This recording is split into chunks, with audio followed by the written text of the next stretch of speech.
Hello तो नमस्कार दोस्तों। इससे पहले क्या हुआ था, वीडियो चल रही थी, अचानक कट हो गई थी वीडियो।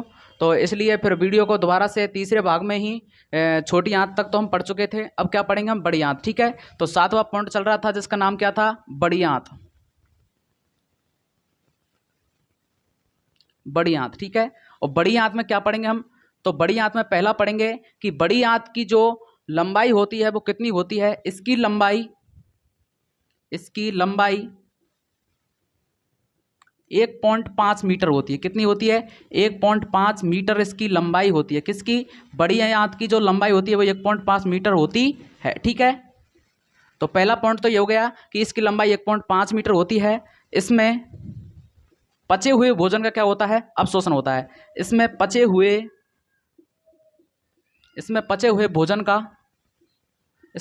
भोजन का अवशोषण होता है। इसमें पचे हुए भोजन का क्या होता है, अवशोषण होता है। ठीक है, अवशोषण होता है। तो दो पॉइंट इसमें हो गए कि इसकी लंबाई कितनी होती है, 1.5 मीटर होती है, और इसमें पचे हुए भोजन का क्या होता है, अवशोषण होता है। ठीक है, और इसमें लिखना क्या है, और लिखना है इसमें आगे कि इसके 3 भाग होते हैं। लिखने लाना नीचे, बड़ी आंत के भाग। तो बड़ी आंत के कितने भाग होते हैं, 3 भाग होते हैं। पहला कौन सा होता है, वृद्धांत। क्या होता है, वृद्धांत। ठीक है, पहला कौन सा भाग होता है, वृद्धांत होता है। दूसरा क्या होता है, अंधनाल। क्या होता है, अंधनाल। और तीसरा होता है कौन सी, मलाशय। क्या होता है, मलाशय। ये 3 भाग होते हैं। ठीक है, ये तो बड़ी आंत के कितने भाग हो गए, 3 भाग हो गए। पहला क्या हो, वृद्धांत, दूसरा अंधनाल, और तीसरा है मलाशय। ठीक है, तो बड़ी आंत कंप्लीट हो चुकी है। आप इसको जल्दी से लिखिए।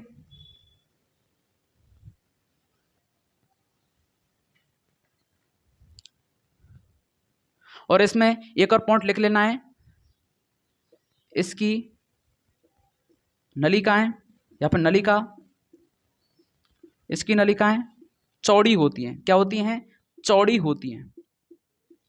यह पॉइंट इसमें लिख लेना है कि इसकी लंबाई 1.5 मीटर होती है। इसमें पचे हुए भोजन का क्या होता है, अवशोषण होता है, और इसकी नलिकाएं चौड़ी होती हैं। बड़ी आंत के 3 भाग होते हैं। कितने भाग होते हैं, 3 भाग होते हैं, वृद्धांत, अंधनाल और मलाशय। ठीक है, तो आप सभी ने ये लिख लिया होगा। हम आगे चलते हैं। ठीक है,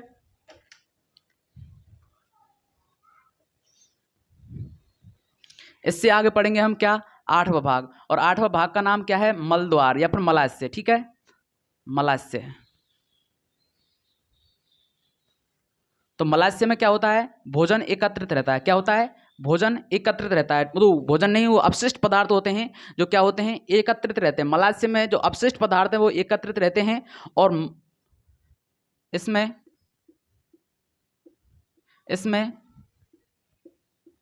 अपशिष्ट मल इसमें अपशिष्ट मल एकत्रित रहता है। इसमें अपशिष्ट मल एकत्रित रहता है। ठीक है, यही लिखना है इसमें। ठीक है, अब लिखना है मलद्वार। क्या लिखना है, मलद्वार। तो आप सभी जानते होंगे मलद्वार के माध्यम से हम अपशिष्ट पदार्थों को बाहर निकालते हैं। ठीक है,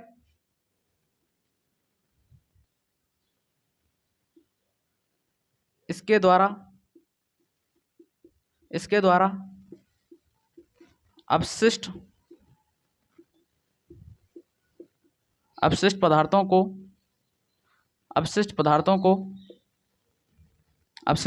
को शरीर से बाहर निकालते हैं। ठीक है,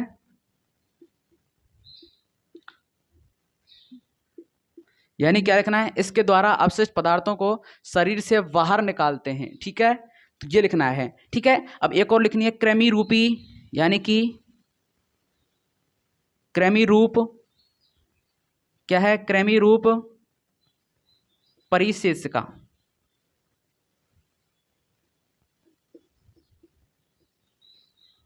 क्या है, कृमि रूप परिशेषिका, जिसको इंग्लिश में बोलते हैं अपेंडिक्स। क्या बोलते हैं, अपेंडिक्स। ठीक है, तो कृमि रूपी परिशेषिका जो होती है वो बुजुर्गों में पाई जाती थी। और बुजुर्ग उस समय क्या करते थे, घास फूस खाने के कारण सेलुलोज, घास फूस में क्या होता है, सेलुलोज, और सेलुलोज का पाचन कहाँ पर होता था, कृमि रूप परिशेषिका में होता था। ठीक है, कृमि रूप परिस्थिति में सेलुलोज का पाचन होता था। अब वर्तमान में कोई घास फूस नहीं खाता है, इसलिए इसका क्या हो गया है, धीरे धीरे सृजन होता जा रहा है। ठीक है, तो इसलिए हम कह सकते हैं यह अवशेषी अंग है। यह क्या है, यह अवशेषी अंग है। यह अवशेषी अंग है, अवशेषी अंग है जो अंदनाल से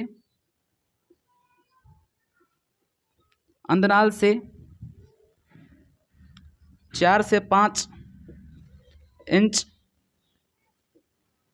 लंबी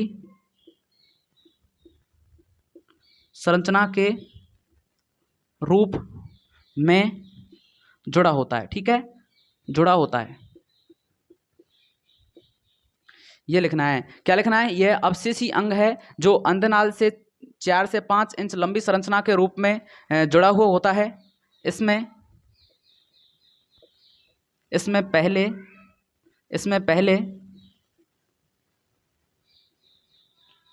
सेलुलोज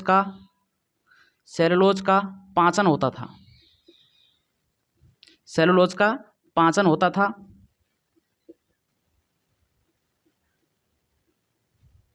वर्तमान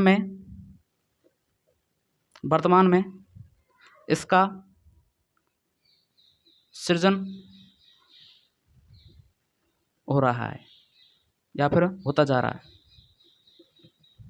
ठीक है, ये लिखना है कि लिखना क्या है कि यह अवशेषी अंग है जो अंदनाल से 4 से 5 इंच लंबी संरचना के रूप में जुड़ा हुआ होता है। इसमें पहले सेलुलोज का पाचन होता था, वर्तमान में इसका सृजन होता जा रहा है। ठीक है, यही लिखना है आपको इसमें। तो आप सभी ने ये लिख लिया होगा। तो इससे आगे हम 3 पॉइंट लिखेंगे। उन तीनों पॉइंटों के बारे में आप सभी को याद रखना है। वो तीनों पॉइंट जो हैं वो वेरी वेरी इंपॉर्टेंट है, उस एग्जाम में पूछे जा सकते हैं।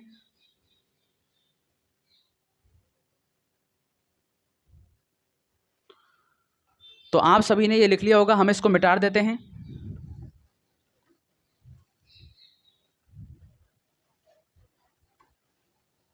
तीन पॉइंट हैं, तीनों पॉइंटों को याद रखना है। मुख का भोजन क्या कहलाता है, बोलस कहलाता है। मुख का भोजन जो है वो क्या कहलाता है, बोलस कहलाता है। ठीक है, पहला पॉइंट तो ये हो गया। दूसरा पॉइंट, आमाशय का भोजन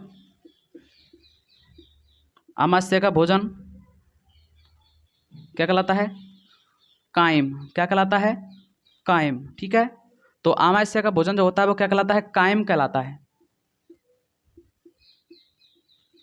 ठीक है, तो 2 पॉइंट ये हो गए। अगला है तीसरा पॉइंट, छोटी आंत का।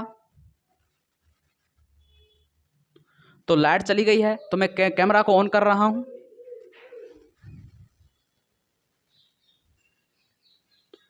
तो हमने कैमरा को ऑन कर दिया है। छोटी आंत का भोजन क्या कहलाता है, कायल। क्या कहलाता है,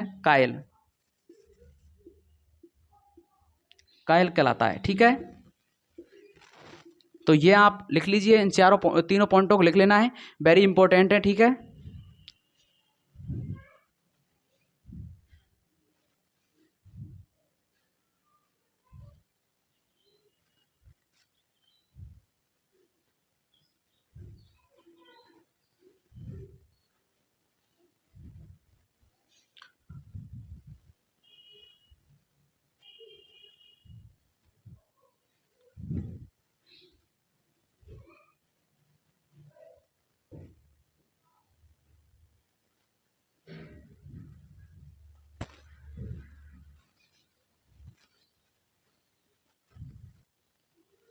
तो आप सभी ने ये लिख लिया होगा।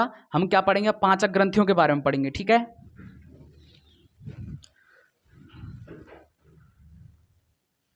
क्या है पाचक ग्रंथियां, क्या पढ़ रहे हैं, पाचक ग्रंथियां। ठीक है। तो पाचक ग्रंथियों में हम पहले पढ़ेंगे लार ग्रंथि। कौन सी ग्रंथि? लार ग्रंथि। लार ग्रंथि, ठीक है। पाचक ग्रंथियों में पहली ग्रंथि है लार ग्रंथि, ठीक है। तो पहले पाचक ग्रंथियां वैदिक ही है, जो मतलब इनसे क्या होता है, कुछ रसों का स्रावण होता है, उन रसों की वजह से कुछ एंजाइम होते हैं, उन एंजाइम जो होते हैं वो सम्मिलित रूप से क्या करते हैं, इस भोजन का पाचन करवाने का कार्य करते हैं, ठीक है। तो पहली पढ़ेंगे हम लार ग्रंथि। तो आप देखिए लार ग्रंथि का दूसरा नाम है लाला ग्रंथि। क्या बोलते हैं? लाला ग्रंथि। और लार ग्रंथि से कौन सा रस निकलता है? लार। लार मतलब लार ग्रंथि से क्या निकलता है? लार निकलती है, ठीक है।